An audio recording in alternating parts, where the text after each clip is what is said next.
Szanowni Państwo, w weekend odbyły się ostatnie mecze sezonu zasadniczego LFA 1 i to na sytuacjach właśnie z tych meczów skupimy się w tym filmie. Sytuacji do omówienia mamy dość dużo, zatem nie przedłużając, zapraszamy do ich obejrzenia.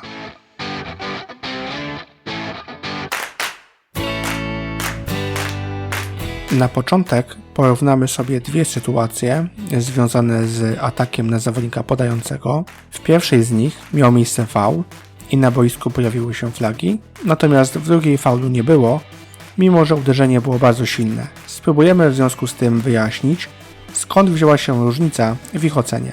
A zatem pierwsza sytuacja. Popatrzmy na to, w jakiej odległości od zawodnika podającego znajduje się oznaczony zawodnik w momencie wyrzucenia piłki. Od tego momentu zdołał on wykonać jeszcze 2 kroki przed uderzeniem zawodnika podającego. Uderzenie jest zatem zdecydowanie za późne i niepotrzebne, a także na tyle silne, że faulowany zawodnik upadł na ziemię. To wszystko sprawiło, że miał miejsce faul i zostały rzucone flagi.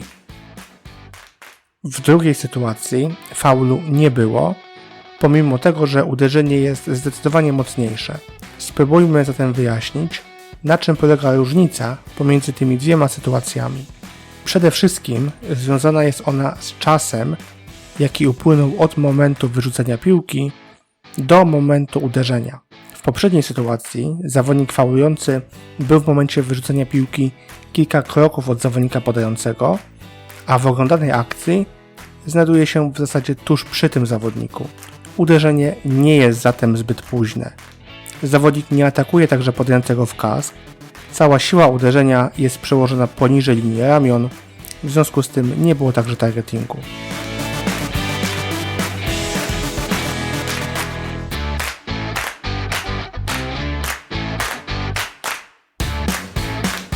W oglądanej akcji została rzucona flaga za trzymanie wykonane przez zawodnika linii ofensywnej. Popatrzmy na prawego takla.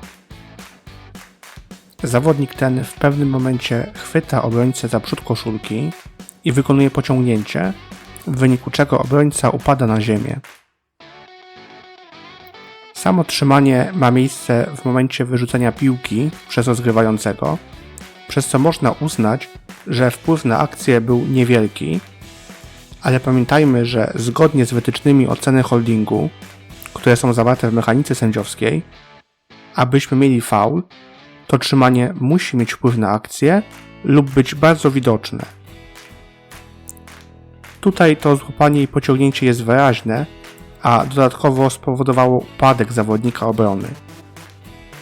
Faul jest zatem widoczny i z tego powodu flaga, która pojawiła się na boisku, była słuszna.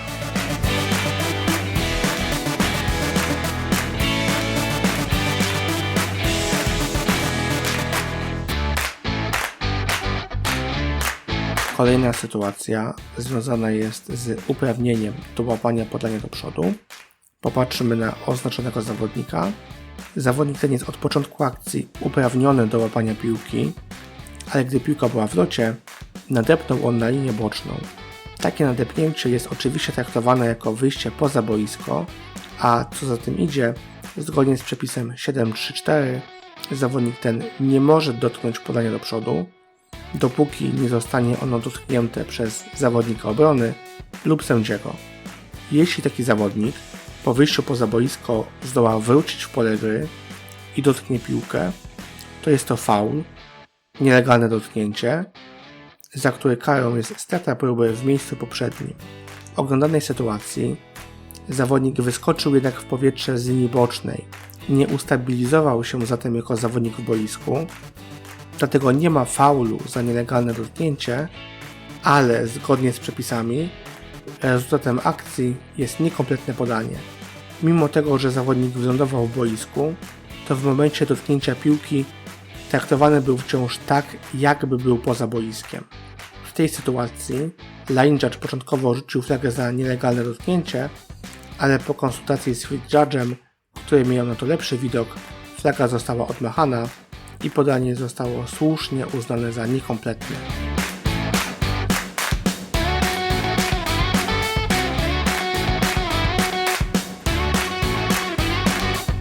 oglądanej akcji z kopnięciem miał miejsce blindside block.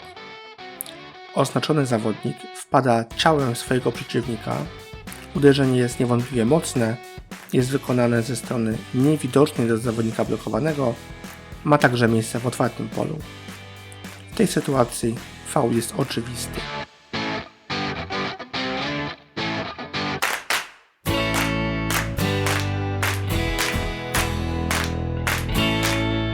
Ponownie sytuacja związana z blindside blockiem. Popatrzymy na oznaczonego zawodnika. Zawodnik ten wykonuje silny blok na swoim przeciwniku. Blok jest wykonany z niewidocznej strony w otwartym polu, ale jak widzimy z ujęcia z endzone, które możemy obejrzeć dzięki uprzejmości klubu Panthers Wrocław, do wykonania tego bloku zostały użyte ręce. Nie jest to blok wykonany całym ciałem. W tej sytuacji nie ma zatem faulu, flaga została słusznie odmachana.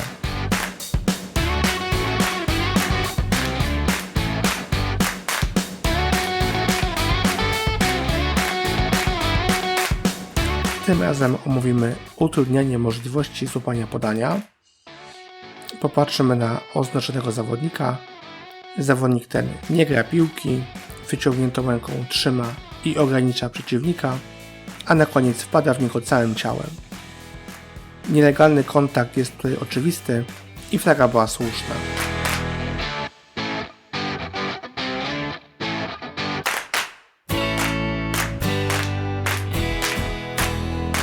W oglądanej sytuacji zostały rzucone flagi za blok poniżej pasa wykonane przez zawodnika obrony.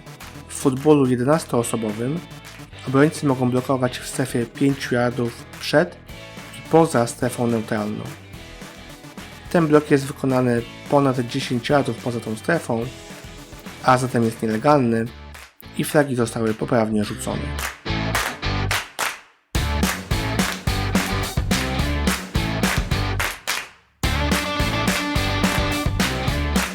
W kolejnej sytuacji omówimy konsekwencje zgubienia piłki tuż przed polem punktowym.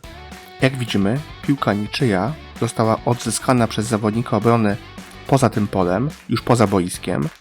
To odzyskanie nie ma tutaj tak naprawdę znaczenia, ponieważ piłka stała się martwa już w momencie, gdy dotknęła zawodnika, który znajdował się poza boiskiem. Ponieważ piłkę w pole punktowe wprowadziła drużyna, która je atakowała, to rezultatem akcji jest touchback.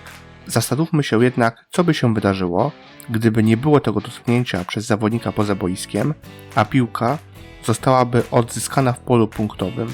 Gdyby to odzyskanie wykonała drużyna obrony, to decyzja byłaby taka sama, wciąż byłby to touchback, natomiast gdyby piłkę odzyskał zawodnik ataku, to mielibyśmy przełożenie.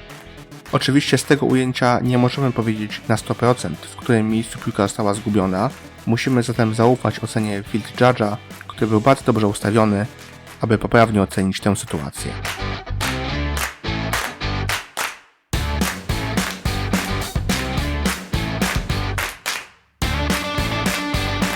Ostatnia sytuacja związana ze zmianą ustawienia przed snapem. Jak widzimy, drużyna ataku wykonała zatrzymanie na pełną sekundę, a następnie dwóch zawodników cofniętych wchodzi w motion. Sądząc po reakcji drużyny obrony, spodziewali się oni tutaj flagi, natomiast pamiętajmy, że zgodnie z przepisami taka zmiana ustawienia nie jest przed snapem nielegalna. Faul miałby miejsce dopiero wtedy, gdyby w momencie snapu tych dwóch zawodników się poruszało lub gdyby po takiej zmianie ustawienia wykonanej przez co najmniej dwóch zawodników nie byłoby przed snapem ponownego zatrzymania na pełną sekundę. W tym filmie to już wszystko. Dziękujemy za uwagę i tradycyjnie zachęcamy do zadawania pytań w przypadku pojawiających się wątpliwości.